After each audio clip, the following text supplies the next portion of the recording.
so excited to read Frosty the Snowman with Miss Bishop to you guys. This is my all-time favorite book. So, Frosty the Snowman came to town one bright cold winter's day. The first real snow of the winter had fallen the night before.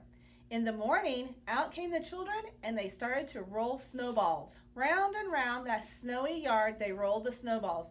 Soon they had two fine big ones. Round and round the yard again, there was a little snowball, just the right size for a snowman's head. Billy ran home and brought 2 bits of coal to use for the snowman's eyes. Sally gave him a button nose and a funny corncob pipe. Tommy brought a floppy galoshes and a scarf for the snowman, and Joe brought him a pair of old red mittens to wear. Now we need a hat, said Sally and Joe, so they all began to look around. Sally found an old cap, but it didn't look just right. Billy found a battered felt hat, but it still didn't seem right. Just then, down the street came the whistling wind, and it blew to their feet a shiny top hat. Just what we need, cried Sally and Joe. It's like magic, said Billy and Tommy.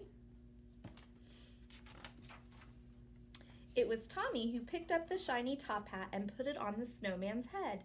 Zing! Tommy's hand sprang back with a shock.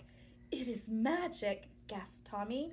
So it is, said a voice, a deep, chuckly voice they had never heard before, and a pleasant sort of magic if I do say so myself. It's the snowman, whispered Sally, and so it was.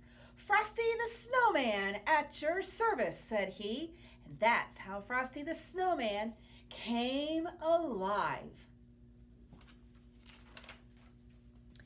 If you have never had a snowman for a friend, you can scarcely imagine all the fun those children had. For Frosty took them coasting, and he never had their sleds slid so swiftly and so far. Frosty helped them build a snow house and never had blocks packed so firmly and so well.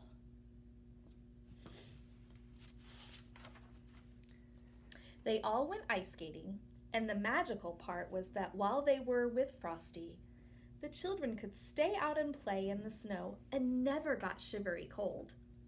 Was it Frosty's warm heart or his magical smile? Whatever it was, they thought was fine.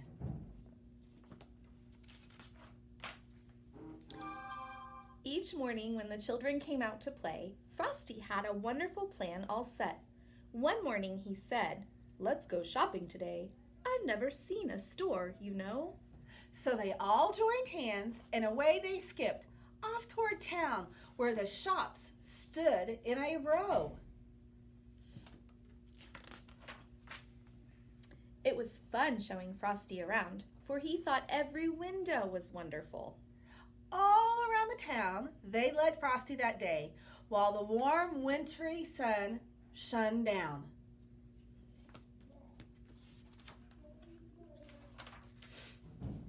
Soon they came to a corner, and around the corner came a warm, gusty wind. Off went Frosty's hat, and away went Frosty after it. Then tweet!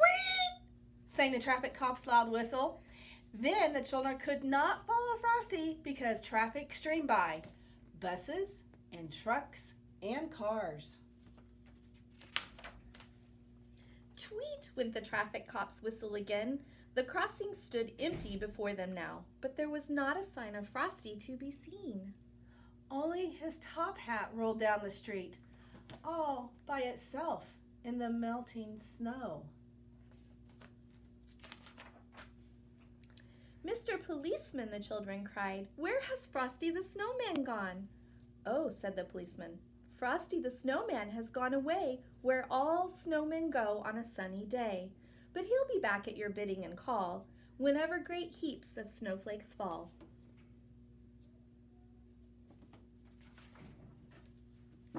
And he will. The end.